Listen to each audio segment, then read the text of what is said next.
Good evening and welcome to episode 8 of the Pack Homer podcast, brought to you by Waters and Mathis CPAs. If you want to run rule the IRS, visit WMCPAs.com. What a Wolfpack week. Going to the Sweet 16, 3 out of 4 over ranked opponents. A lot of good happened this week, even though today was a little bit ugly. But before we get that, I've been meaning to do this every show, guys, and we kind of get to the end, we kind of forget. We're going to give y'all a little bit of stat updates on the pod. I think we're over 2,000 listeners now. We appreciate every single one of you. We are on YouTube, Spotify, Apple Play. I don't know, whatever else this system we got puts it on. But beginning to get a little bit of a following. We appreciate all of it. Appreciate the private messages you send us, the questions you've had for us. It's been a lot of fun for us. So just wanted to give you all a little update on that. Also, we're only at 162 Twitter followers. So our challenge to get to 1,000, and we will X Adam says, our challenge to get to 1,000 Twitter followers, and we'll give $1,000 to the baseball NIL fund. We ain't got that one off the ground yet, boys. And we have 80 lovely Instagram followers at Pack Homer Pod. So please follow us on Instagram and X, Twitter, Elon Musk website at Pack Homer Pod. When we get to 1,000, we'll write a check. You boys got anything to add to that? Nope. Just trying to get the followers up. Trying to get the followers up. Guys, when you're working for free, you know, we're like teenagers. We're living on likes. So show us a little love. I will say though, I still am impressed that there's more than just friends and immediate family listening. So I know. I was looking at those 2,000 plays or so, and I was wondering how many times it was my mom or wife. But I think we're a little bit past that. Talking about NIL real quick too before we get into a little ACC action. So you saw our basketball team to a Sweet 16. Congrats to Coach Keats and crew. They're trying to raise some NIL money to replenish that roster next year. And we definitely talked about that enough on episode 1. But, guys, it's something that's not going away. You look at Duke's team this week and how many transfers they got in. I don't know if they're getting NIL money or not, but I'm begging you to give the baseball program some NIL funds, whatever you can afford. It will make a difference in the quality of product that we put on the field. So I really think that's something we got to get behind if we want to be competitive playing ACC baseball. All right, let's talk a little bit about the ACC this week. Wes, you got a quick little give us the overview you gave us before we jumped on, and then me and Adam will jump in. So Notre Dame took 2 out of 3 against Miami. Virginia swept Pitt, and I'm just rambling these off my head. They're not written down, so if I'm wrong, then I apologize. Carolina swept Georgia Tech. Virginia Tech swept BC. Clemson swept Florida State. And you guys help me out. I could be missing. Obviously, NC State took 2 out of 3 against the Devils. Wake took 2 out of 3 against Louisville, and I think that might be it. Like I said, I might have missed a couple, but that's what's in my head anyway. that's more. You got anything on that, Adam? No, I was just going to make a comment about the Clemson Florida State. You know, Clemson. I mean, there's a lot of talk about Florida State, obviously. 19-0, I guess, going into this past week. I can't remember who they played in the midweek game. It might have been Stetson. Was it Stetson they won 1-0? The Hatters? Yes, it was Stetson. That's right, yeah. Yeah, so they squeaked by Stetson, and then got swept on the road at Clemson. But they were up 8-1 in the 9th. Florida State was, and then today they were up 11-2 in the 7th, or through 7, or into 7, and then came back and it was 13-11. And I guess the final was ended up being 14-12, but I don't know how many he ended up with, but Blake Wright at one point had 22 RBIs for the week. for Clemson, and I know he's got 9 homers in the last 10 games, so the guy's absolutely on fire. Had 2 grand slams this weekend. One was the go ahead, and then the one last night was a game tying grand slam, and then today the one was a go ahead, and in the when they were down 11-2. So yeah, Clemson's on a heater. So Florida State, after making I think the biggest jump ever from not ranked to ranked in the D1 poll history, however long that is, but they made the big jump, but then kind of um, didn't have a whole lot to show for it this week, So Yeah, on our side of the division, just give you a quick rundown. Clemson leads the division now at 5-1. They're 18-1 at home. They are 22-2 overall. State is second after winning 2 out of 3 over Duke. They're 5-4. Florida State 3-3. Wake Forest is now at 4-5. They're preseason number 1. Louisville 2-4. Notre Dame 2-7, and Boston College 2-7. And then you look down on the Coastal, and Virginia Tech is 8-1, 18-4 overall. UNC 7-2. Virginia 6-3. Miami 5-4. Georgia Tech 3-3. Duke 4-5. And Pitt 1-8. So you got a little coastal chaos, I think is what they call it over there on that side. But the league's still wide open. A lot of talented teams in the league, like we've kind of talked about ad nauseum, so I won't go into that too much more. But Pac played 4 ranked opponents this week. They had Coastal on Tuesday night, and then they had 3 games set with Duke this weekend. All 4 of those games, again, against teams ranked top 25 in the D1 poll. Like Wesley was saying again before he came on, that ECU dropped the series to, who was it? UTSA, University of Texas, Roadrunners. San Antonio. Yeah, the Roadrunners. I was there in San Antonio a couple weeks ago. Not sure they even have a baseball stadium, but nonetheless, they took 2 out of 3 against the Pirates. So we'll see what happens. From a poll standpoint, we all know that we dropped the series, went from 13th to unranked. So we'll see what happens with ECU and their stout conference. What's American conference? Their strength of schedule can be questioned at times. We might not want to badmouth the American though, because that might be a future settling point for the Pac. So no. There's way too much positive momentum to think like that right now, Adam. Yeah, our basketball program is the face of our athletics right now. So Man, how did we get here? Oh man, what a turn of events. So let's talk about the Coastal game real quick. Won't spend too much time on it, but won 9-8 against Coastal in a game that Garrett Pennington drove in the go-ahead run in the bottom of the 8th with a double to left. But talk about a back and forth ball game. Coastal went up 4-0 in the first. We ended up knotting it up at 5-5 in the 7th. Ended up actually going up 8-5 after 7, only to see Coastal score 2 more. We threw Ryan Marone as a starter. He gave up 4 in the first. Guys, I thought Ryan Marone was really good. He gave up a 4 spot in the first, and we were like, oh, boy, here we go again. But he gave up a 4 spot in the first, walked a few guys, just had a real first inning. But he ended up with a final line of 5.1 innings pitched, 4 hits, 4 runs, 4 walks, and punched out 3. Then Shane Van Dam came in, gave up a run in an inning and 2/3, and then PJ Labriola came in and he struggled. Gave up a couple hits, walked 2 more, and led them back in the ball game.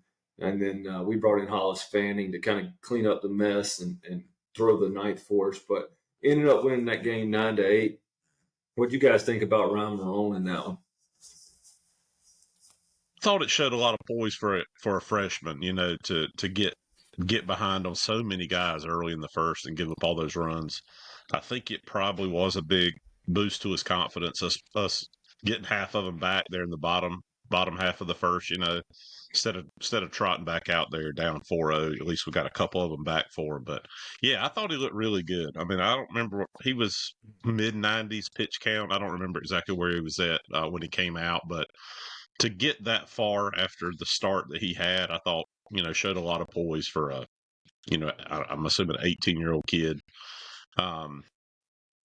So yeah, I thought there was a lot to be excited about from Marone again, and he's got good stuff. I mean, and that's a good lineup too, to really retire him like he did after the start that they essentially had against him and saw as many pitches as they did too, because same thing we've been seemingly struggling with is just working guys, you know, high pitch counts and throwing a lot of the guys getting to see it a lot, right? And he really fared well against them. So yeah, I was pretty impressed. That Coastal lineup is solid. So Yeah, I was happy with it. Go ahead with. Yeah, I agree with what Adam said. I mean, based on some of our pitching performances so far, it would have been easy to hang your head. And he came back out, and he was fired up. That's what I liked about him. He was showing emotion, and I think that really set the tone for the rest of the game and going into the weekend, as opposed to that turning into something like UNCG was just the week before. So I think Marone really set the tone for the weekend, and maybe even we've talked about it several times, but there's 20 new guys, 20 old guys, and any opportunity that you can galvanize the group, that was incredible. And coming from a freshman to see the poise that Adam talked about, and I like emotion on the mound. I really like that. So I know some people, maybe do not feel the same, but I like to see the freshmen fired up out there. Yeah, if you look couldn't at, feel the same. I know, man. I tell you what, when I was playing, I had a lot of coaches over the years said, same emotion if you're up 1-0 or down 17-0, and I'm like, man, I don't know about y'all, but damn, Evan Justice in the College World Series. I mean, my man looked like he was going to a wrestling match. I loved it. That's how it should be. But if you look at Marone's first inning, I'm going to read you this out. Then I'm going to read you what he does after that. So he had 4 walks in the game. He had 3 of them in the first inning. But he gives up a single to lead off the game, then a walk, strikeout. Then he strikes the guy out looking, then another walk, then another strikeout, and then he goes grand slam to center field, single to left, walk. And then he gets a ground out and he gets out of it 4-0. But then after that, boys, he comes out and he goes ground out, walk, ground out. Then he goes ground out, fly out, ground out, fly out, fly out. I think at one time he retires like 11 in a row. And then in the 5th, he goes fly out, single, strike out, and picks a guy off. So, I mean, you talk about like in the first inning, he was all over the place and then just really settled in. And that was really the difference in the ball game, because if we had to go to the bullpen there in the 2nd or 3rd, I think we probably got a lot different outcome. So yeah, big effort from him. Also in that game, Adam mentioned it earlier, but right after we gave up the 4 spot, Amac and Kozart come back and hit homers in the bottom half of the first to kind of give him a little bit of renewed life. Pennington ended up hitting another home run hits a home run in the 3rd. The game was kind of back and forth, but it was a game that Pennington had. Yeah, go ahead. Sorry. I said it was a game we really needed to win, and we found a way to do it. So it was a big win for us, and a good night for several of our guys. What were you saying, Adam? Yeah, no, I was going to say Pennington drove in that run at the end and the bottom of the 8th too.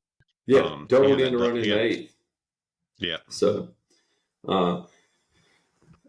I think that wraps up the Coastal game. But yeah, when we needed to win, sets the tone for the weekend. So we go into Friday, and Duke had their all-world guy out there, Santucci, and that ball game was it was kind of a wild game, because we've been talking about our pitching staff struggling with the walk so bad. Duke, how late in the game did Santucci take the no-hitter? At one time we had 2 runs and no hits. I do know I think that. it was in through 5 or 6. Five Yeah, or I don't remember six. when. Yeah, he walked He left 3 the there, game with right? a no hitter, didn't he? He did. Yeah. Yeah. So yeah, He, Santucci comes out. Go ahead, Adam. I'm sorry. no, I was just gonna say I was looking at it earlier coming into this series this weekend. Duke and Florida State were the only 2 teams in the top 10 of all D1 baseball, in the top 10 in both batting average and team ERA. So, I mean, they were throwing it well as hitting good as a team. As a team, they were batting 334 coming into the series. So, you know, we knew they were gonna hit and score some runs. Or capable of it certainly, and also, you mentioned Santucci, but just their whole pitching staff, man, they just, gosh, they got some dudes. They've had that for a couple of years, but they got some guys they run out there. I mean, it was it was especially that first game, Friday night game. I felt like we just battled and to really hang around as long as we did and to finally get a shot. I thought was again it just really felt like one that we needed to get off on the right foot after last weekend. Yeah, so Santucci goes. I was looking at his final line now. He goes 5 1/3. He throws 5 1/3. He gives up 3 runs and three earned runs on 0 hits, but he walked 7. Only struck us out 5 times. I'm telling y'all, if you didn't watch the game, the stuff he's got, hell, 5 strikeouts and 5 1/3 ain't that bad. And but anyway, Duke pitchers struggled to find his own. Walked us 10 times, and I guess that leads into my next point. Sam Highfield, he looked like the mayor. He looked like the Man, Sam Highfield we know, or saw in 2021. He goes 7 strong, and that lineup. I didn't realize how impressive what Sam Highfield did in that ball game until I watched the next 2 ball games and watched how good they are offensively. We knew they were really good offensively, but he struck them out 8 times in 7 innings, only walked 1, gave up 3 runs, 3 earned, but threw 117 pitches, and really, really gave us a chance the rest of the weekend by us not having to go through every arm we had. He goes 7, and then Duden came in, and Duden was great again. 3 strikeouts and 2, no hits. He did walk 1, but story in that ball game was they had the 10 walks and we only had 2, and just found a way to win in a game that really didn't have a whole lot going swinging the bats, but just grinded it out. So big win for the Pack. Cozart, I believe it was, drove in the run there in the 7th to finally put us up 4-3. But a game again that was just back and forth, nail biter, and Sam Highfield kept us in it. And a big win to kind of set the tone. You always feel better when you win game 1 about your opportunity to win the series. So game 2, who wants to talk? Who wants to start talking about that one? Game 2 we won again, 9-8. But let's talk about it a little bit more, fellas. Never a doubt. So I'll get us going. I'll let y'all jump in. So in game 2, we were down 8-2 in the 8th inning. We started Logan Whitaker in that game. Whit's been really good for us this year, but they hit him around a little bit. He had 4 walks, gave up 6 hits. And, I mean, their offense just kind of came to life. They had a couple home runs. And we honestly, at 8-2, you guys disagree with me if you think I'm wrong. I kind of felt like, from a bullpen standpoint, we almost were throwing in the towel, right? Yeah. No, not almost. It was thrown in. It was thrown in. Yeah. It was thrown in. There was no Jackson Lucas running out of the pit because we threw Duden. You didn't really expect to see him Saturday after a two inning save on Friday, but there was no Jackson Lucas running out of the bullpen. There was no Shane Van Dam coming out of the pen. There were our regulars in the holster there. We kind of it looked no Cooper Consiglio. I didn't see him all weekend, but we were not running out our main bullpen guys. It was almost like, well, we're going to go all in on Friday. We're down 8-2. and had a little bit of magic. So in the eighth inning, Pennington hits a home run, cuts it to 8-3. But we're still, I mean, you talk about getting the time running the plate. A grand slam still wouldn't do it for us in the ninth. But we started to string a few together in that ninth inning, and I'm gonna read you through it. So down 8-3, Butterworth leads off with a walk. Then Souls comes up, gets hit by a pitch, and then Lamphere pinch hits for Luke Nixon. Didn't really look like a good play at the time because I think he struck out on 3 pitches. I think he got 3 nasty changeups away and swung through all 3 of them.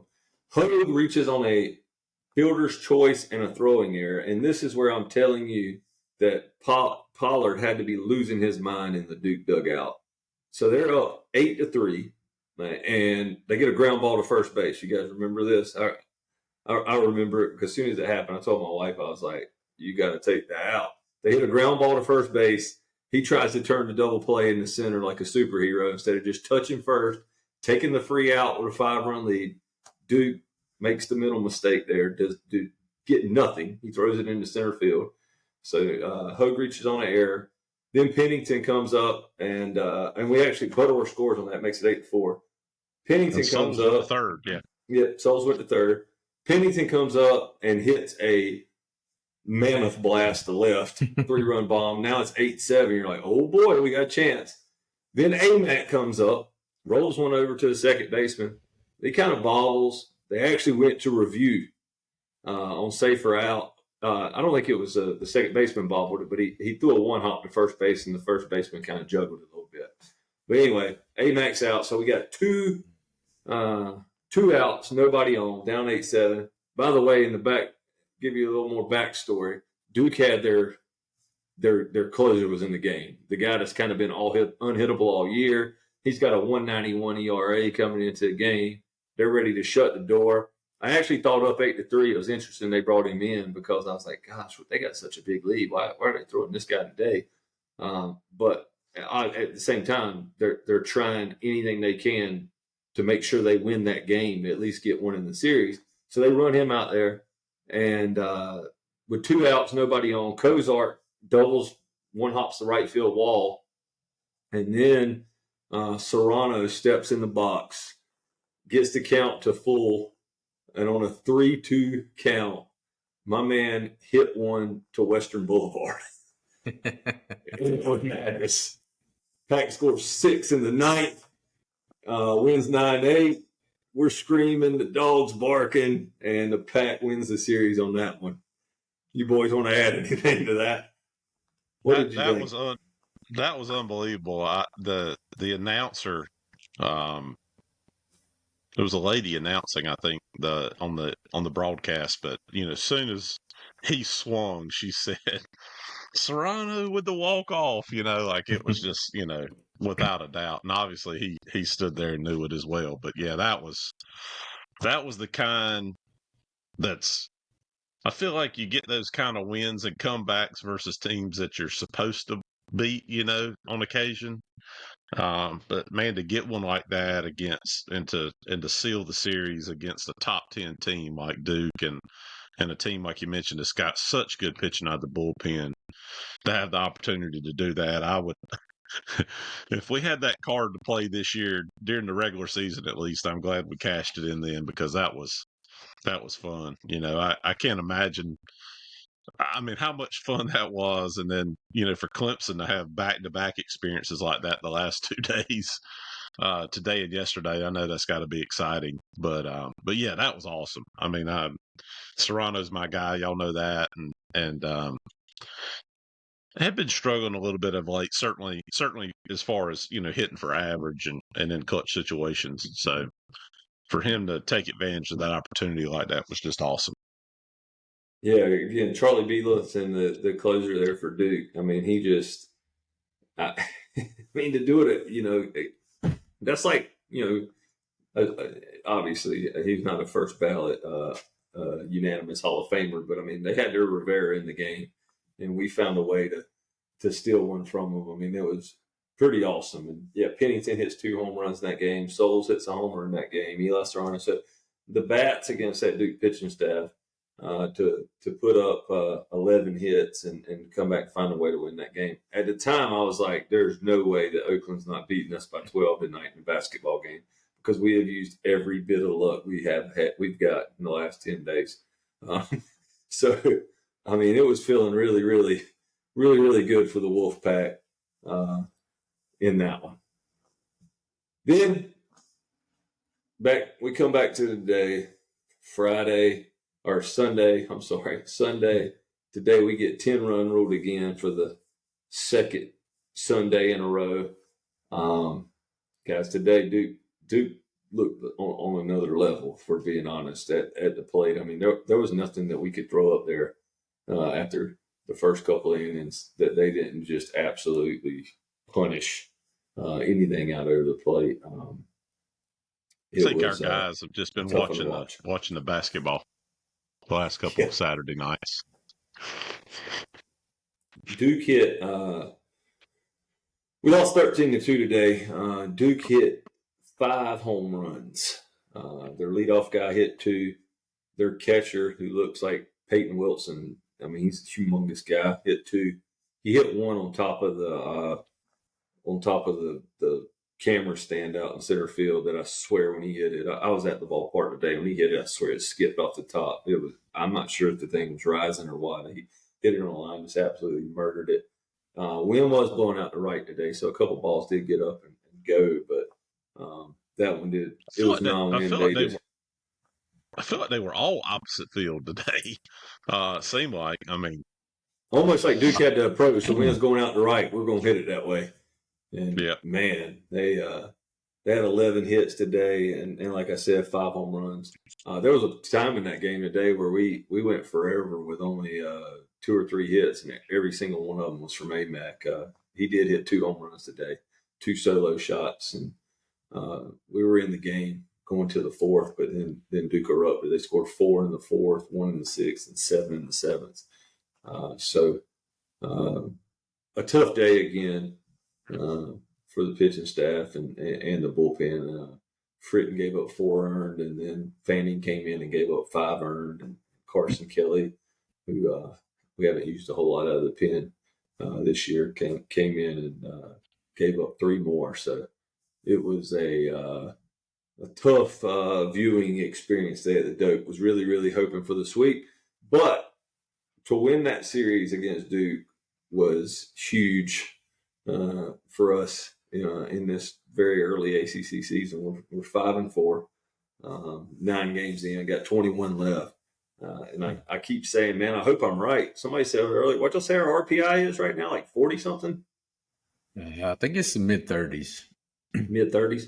So I keep saying that if you win 15 in the regular season in the ACC, you're a lock. If you're 500 in the league, but man, we need to climb up a little bit in RPI, but. We're at 5-4 right now with 21 to go. But still, guys, I still think we're a little ways from figuring it out.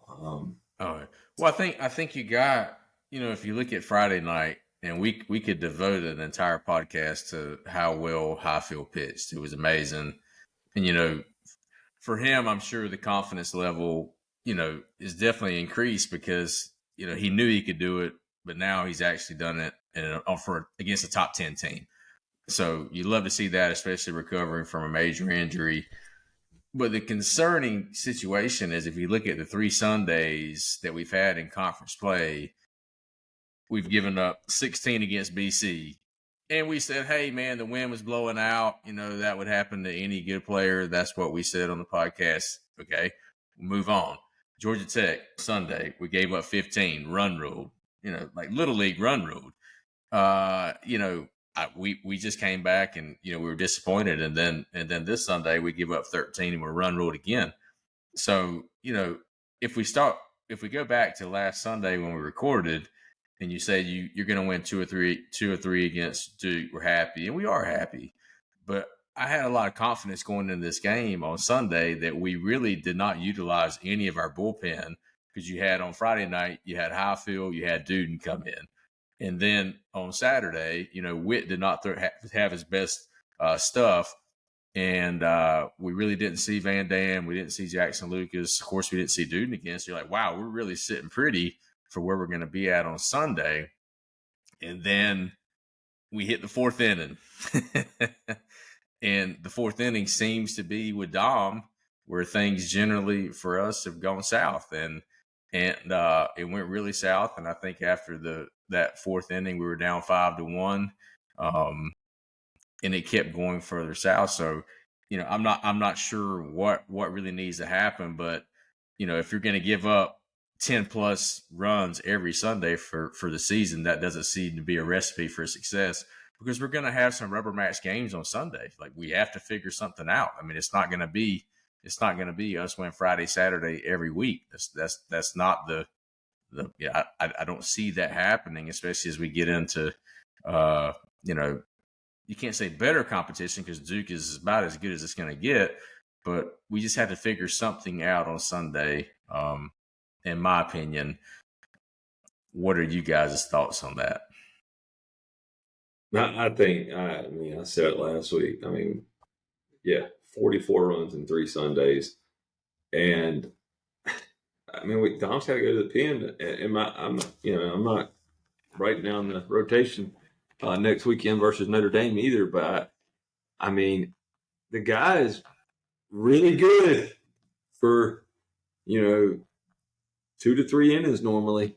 I don't know what it is about the wall that he seems to hit in that 3rd, 4th, 5th inning, but I think we have to try something different. And my gosh, he's such a big time arm that I would love to see how it plays out of the pen.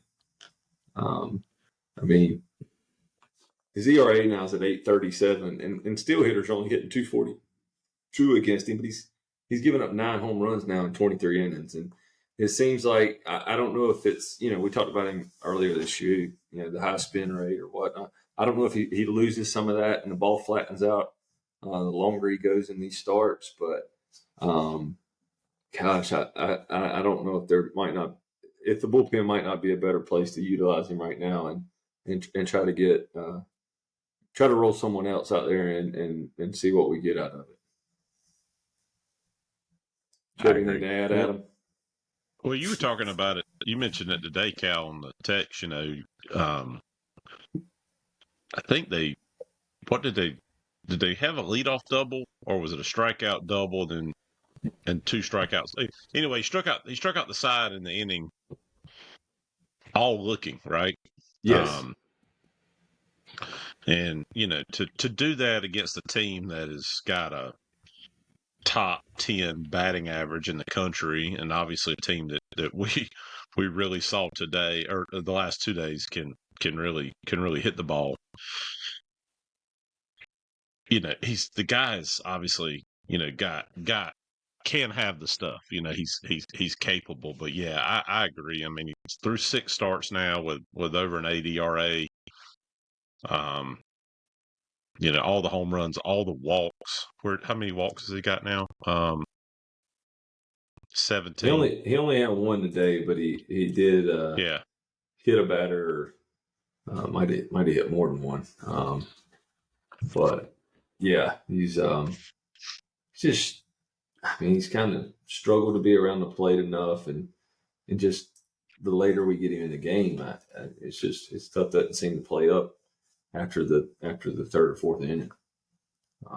But yeah, he's got 17 walks now in 23 2/3, and so he's putting some traffic on the bases. And the thing about him, whatever it is, he seems to very susceptible to the home run. So when you're putting on free passes, when you're putting guys on for free and then giving up the big fly, it can add up in a hurry. So, and then I think we all probably are in agreement that we feel really good with Duden out of the pen to shut the door.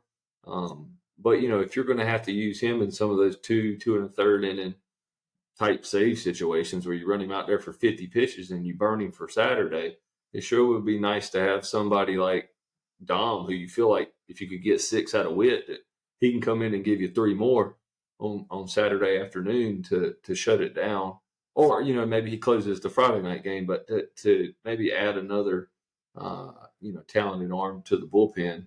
I mean, I think the last thing any of us is saying that we want to throw him to the coal pile.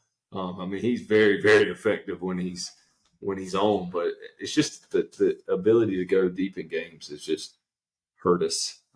Well, I think there's a lot of pressure, coming in as and I don't know how old Dom is. I'm guessing 19, 20 years old, and you're preseason All-American. That's a lot of pressure as well, and so I think that Dom's gonna maybe end up being one of the better pitchers we've seen come across NC State baseball. But right now, it's not it for the Sunday guy, in my opinion, and I'm guessing Chrysler saw something early in Marone enough to have him as a Sunday guy starting the season. And, based on what we saw, the first inning against Coastal, we just wiped that clean. But, I'd be shocked if Marone's not the Sunday guy going into Notre Dame next week. Yeah, I think we should know for sure on Tuesday. I feel like if we don't start Marone or see Marone on Tuesday versus Greensboro, it would be my guess that he will be the Sunday starter in the Notre Dame series. So talking about our lineup a little bit, I mean, it's kind of hard to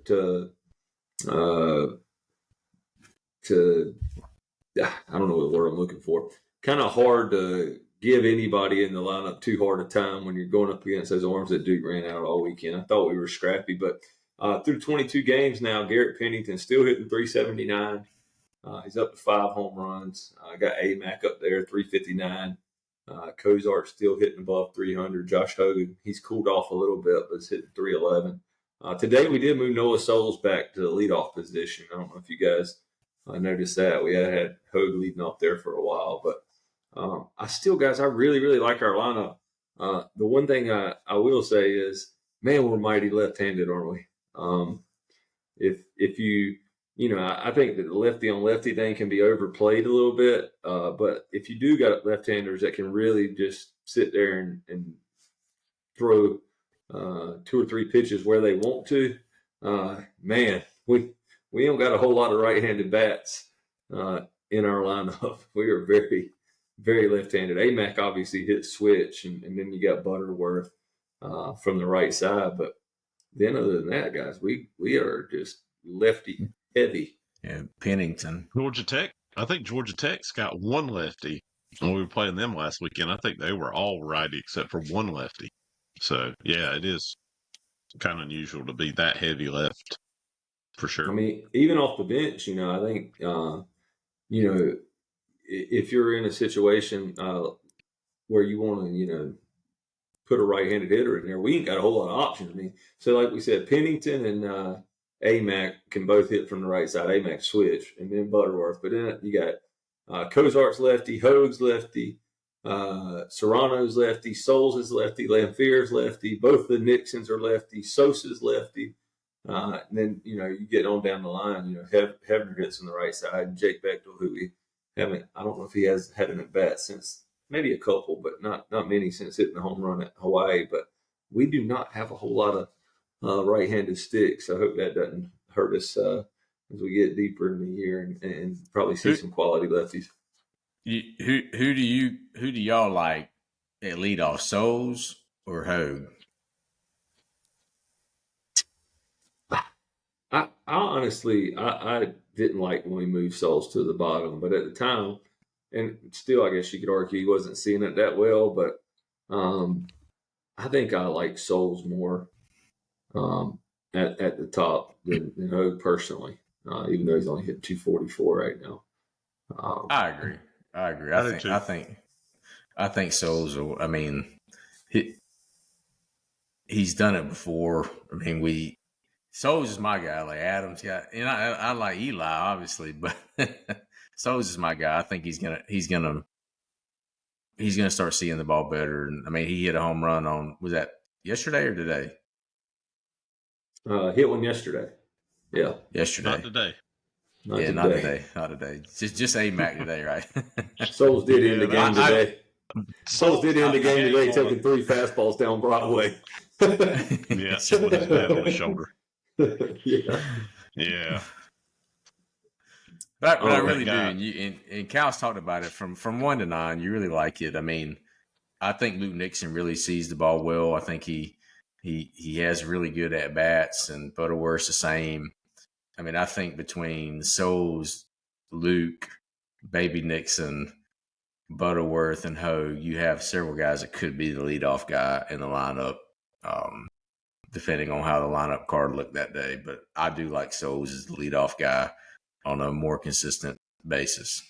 It's so hard for us to get enough guys at bats, in the DH role. I mean, I think that we probably all agree that Hogue is probably our best defensive left fielder right now, and then Serrano and Souls out there too. But guys, Chase Nixon, I really would like to see him get some more ABs.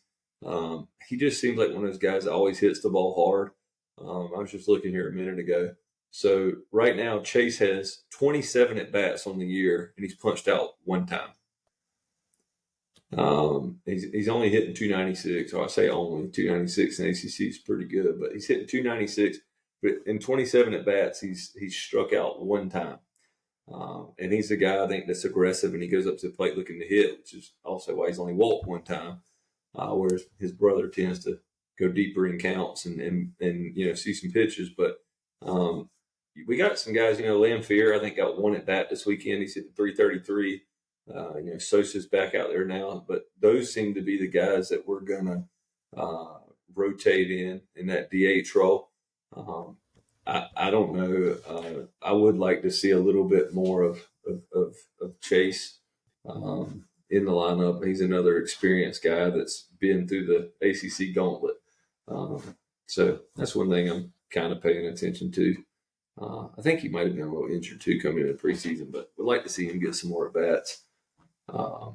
Another thing I'd comment about this team right now, and I'd like you guys' take on this. I think, I don't know if I've said this before, our outfield, I think outfields in general, either you can be really bad in outfield, and I think it was a couple of years ago where one of our guys is transferred now.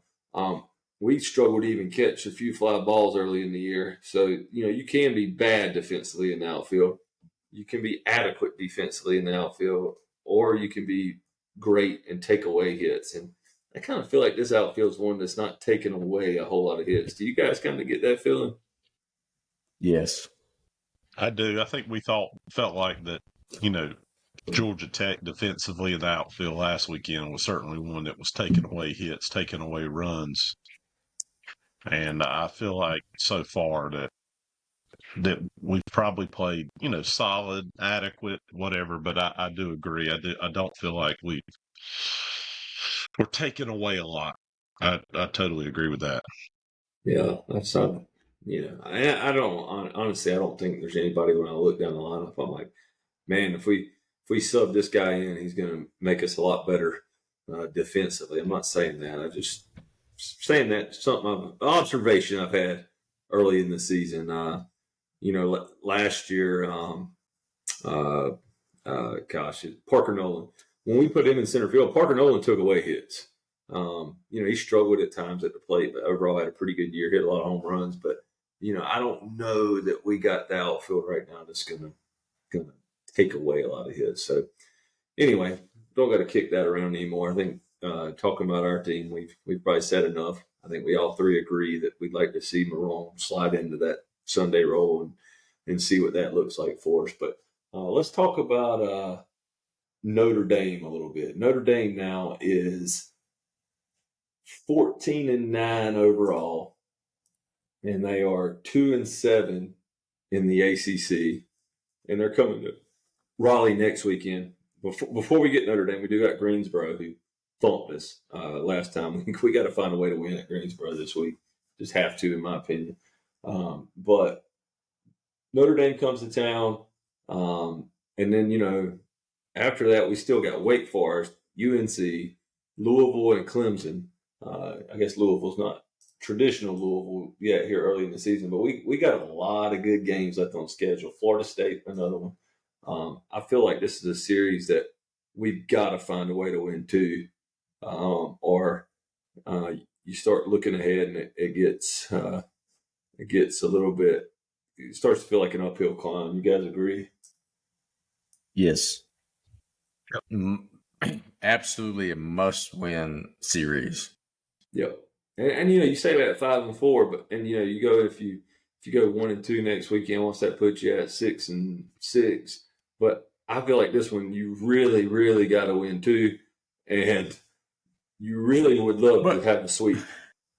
But keep in mind, talking about the parity of the ACC, as we said earlier in the recording, Notre Dame won 2 out of 3 against Miami this weekend. So it's not like it's not like you're playing a team that isn't capable of sweeping you. They very well could. Yeah. But based on the bottom, what we're seeing on the schedule, we got to have 2 out of 3. And I think that was what was so, again, when I say disappointing, winning 2 out of 3 against Duke is incredible, a top 10 team.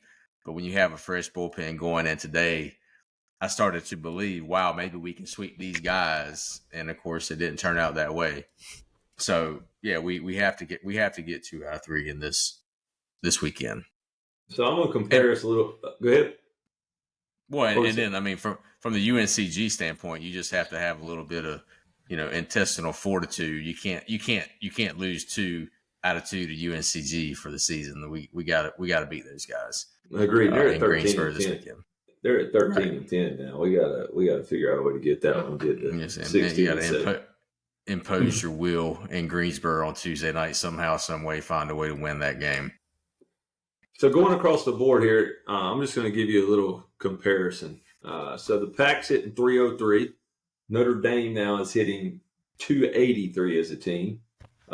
We have hit 39 home runs as a team. Notre Dame has hit 45 home runs. So they like to leave the yard when they do it. They have drawn 99 walks. We've drawn 135 walks. They have been, this is a kind of an interesting stat. We've been hit by pitch 21 times.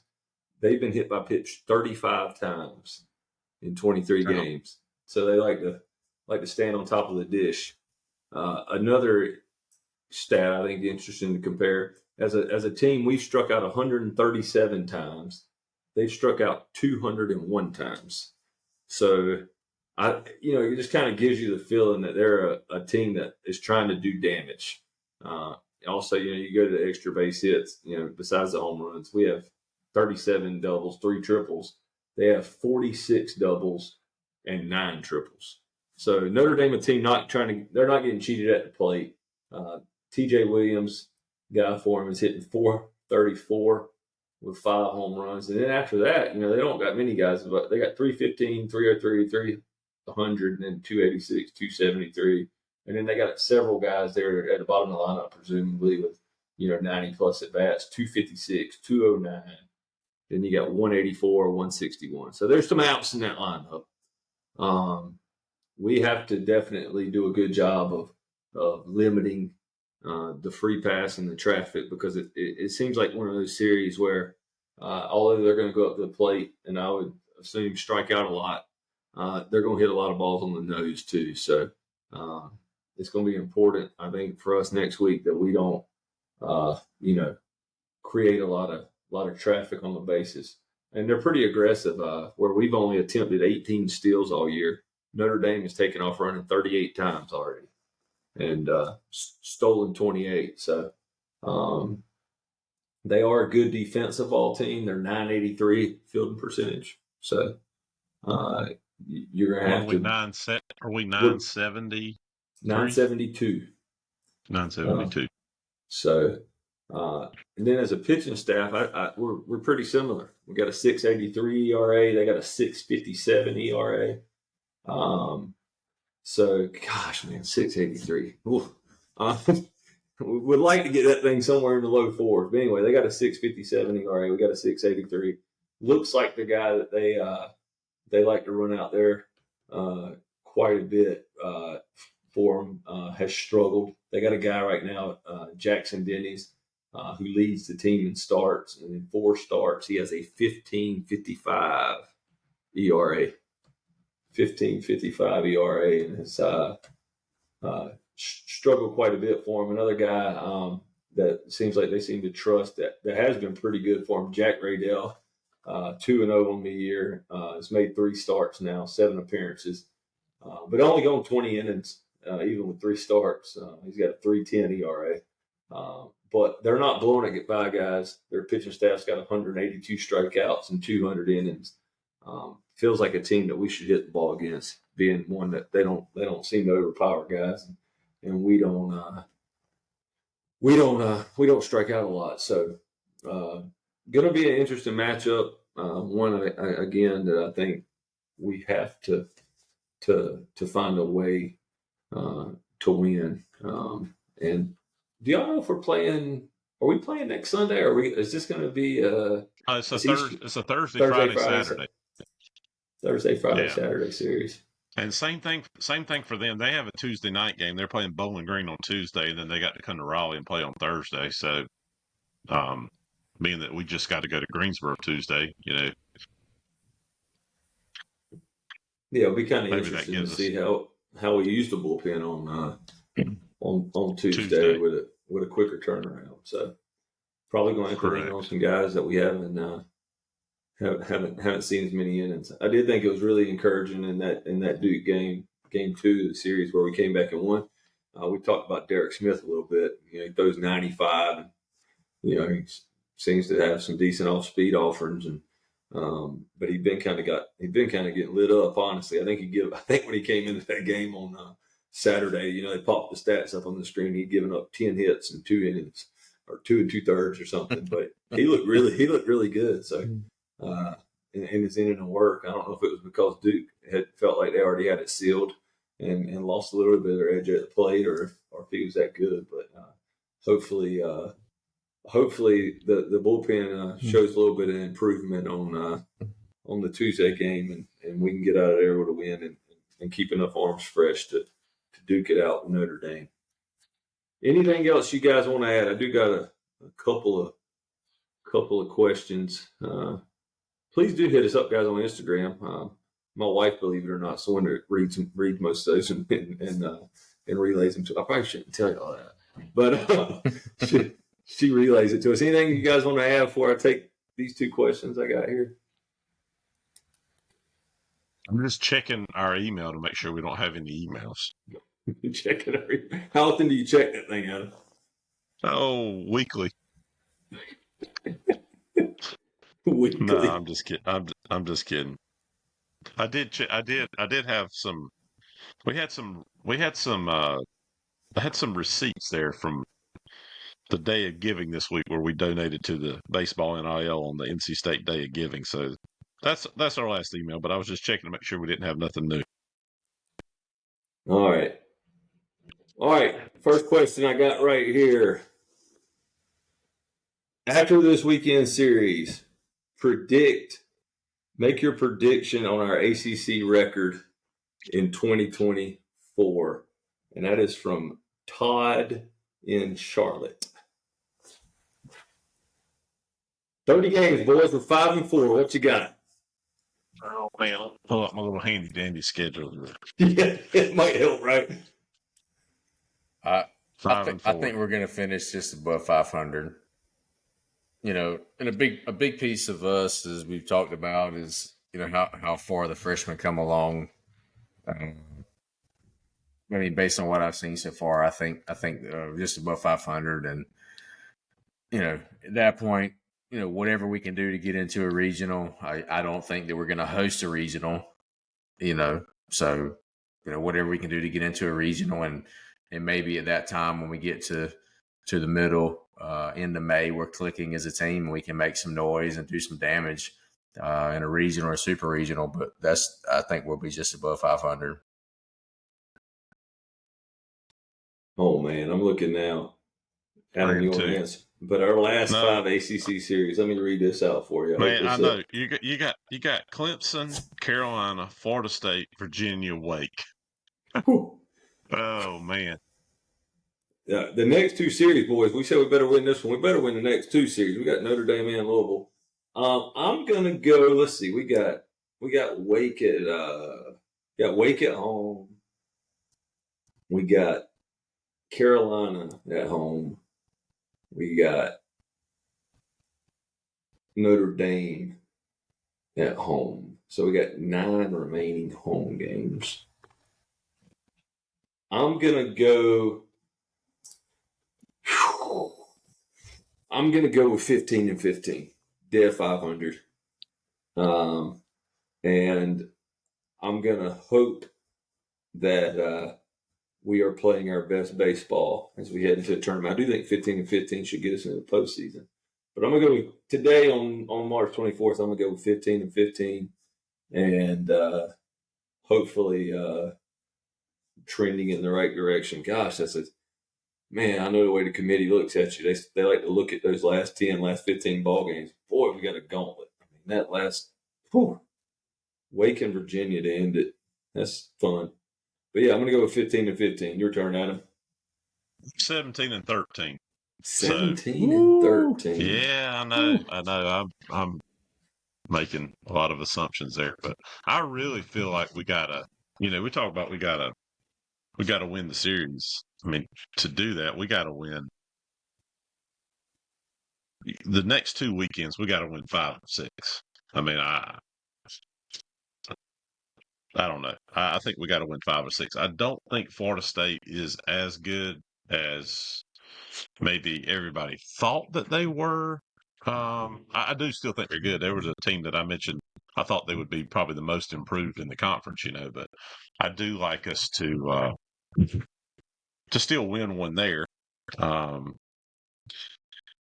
and I think Wake has shown some kinks in the armor a little bit. I think that's a series that we can win. I'm gonna go with us winning the Carolina series. I do have a struggling at Clemson. I mean, I think Clemson is just playing really, really good now. They're ranked 4. I think as their RPI. Their RPI should be 1 now. Yeah, because Florida State was 1 and Clemson was 2, and Clemson just swept them. So I do got us. That's one that if we got there and found a way to win one, I would be tickled. So. Yeah, I think Florida State has exceeded preseason expectations, but I also think maybe they're not 18-0 unbeatable that they were coming into this weekend. So I said 15-15. Adam said 17-13. What are you going with? Wesley says slightly above 500. What does that mean? The game above 500. 16-14. All right. I'm going to write this down on March 24th. All right. Second question is from Chance and Roanoke. How about that? We got someone from Virginia listening. That's pretty cool. Who is your pick to click offensively and defensively down the stretch, or not offensively and defensively, pitcher and a hitter in the second half of the season here? Not quite halfway. Let's say my pick to click is going to be Noah Souls on the hitting. I think he's going to probably have, not based on his last at bat today, but I do think that he's a guy that we all think is, he's definitely got the tools. As far as where they are now versus where I feel like they'll end the season, he would be my pick to have probably the biggest turnaround from where he's at now. At least batting. I like it. We'll go around. We'll go around do the batting, and then we'll come back and do the pitching. All right. Do I gotta go second this time? Oh, I'll let you go last, Wesley. I'm gonna take as a hitter. I'm gonna go with Jacob Cozart.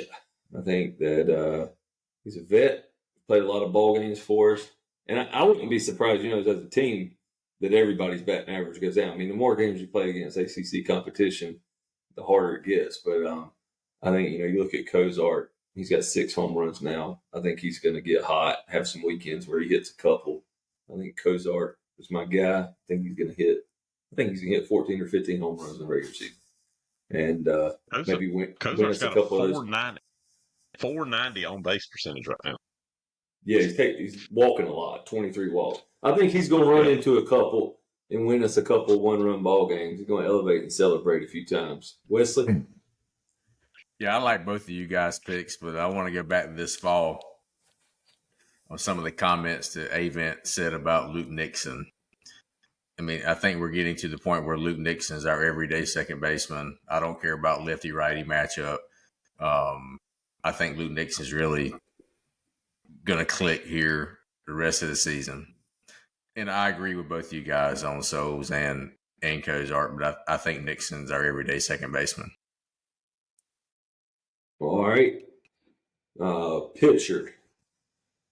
Who is your pick to click the second half of the season? I'm going to go off the beaten path. I'm going to throw one way out here in left field. I'm about to shock y'all boys. I'm probably going to be dead wrong, but I'm going to make a bold prediction. I think that Derek Smith is going to be a guy to help stabilize the bullpen. I'm going way out in left field. My man throws 95, and he got Duke out for an inning. I'm going off the reservation. Derek Smith, he's about to become a guy that gets us a quality inning every weekend. I like it. You like it? I like it. Yeah, that you definitely went. I didn't get that far down the list, so I want to say Dom. I mean, I do think if we make the change, if we do see Dom go to the pen, that maybe he'll get back to the Dom that everyone feared last year. I mean, we know he's still got the rotation. We know he's likely lacking in confidence some. So, and at the beginning of the year, Dom was a guy I said, him and Cozart, if what would it look like if for us to have a good season and make a regional, host a regional. I thought that part of that would be Dom living up to the preseason hype, and obviously he's not to that point yet. So I really would like to say Dom. It's kind of between Dom and Jackson Lucas. I mean, I think Jackson Lucas has looked really good, but he's still got a high ERA. And again, the kid hadn't come in the most opportune times either to build a lot of confidence. But and who's my other one, really... Adam? I liked him too. He's only given up 4 walks in 12 innings. He's just made some mistakes. I think his Coach Goffney said it. Can't leave change up or can't lay a fastball over the plate. I think he's had a couple bad luck outings, but yeah, I like Jackson Lucas too. But like I said, I went completely off the reservation. Derek Smith's got 7 walks and 4 innings right now. We might not even see him again, but I'm pulling for you, Derek. He's actually only got 2. Run Derek back out there, Coach. Make me right. All right, Wes. Yeah, I agree with Adam, and I'll take Dom. I mean, I live at the beach. It's 44 degrees here right now. It's freaking cold. I mean, come on. You shouldn't be playing baseball in this cold of weather. I think Dom's a warm weather pitcher. I think as the weather warms up, I think we can take him to the pen, gain some confidence, and he's going to be the Dom that we know he can be. Still have 100% confidence in that guy. He's an incredible pitcher. All right. I love it. Follow us. Twitter, X, Instagram. Give us some likes, some subscriptions, all that good stuff. Give some money to the NIL Fund for Baseball. We will see.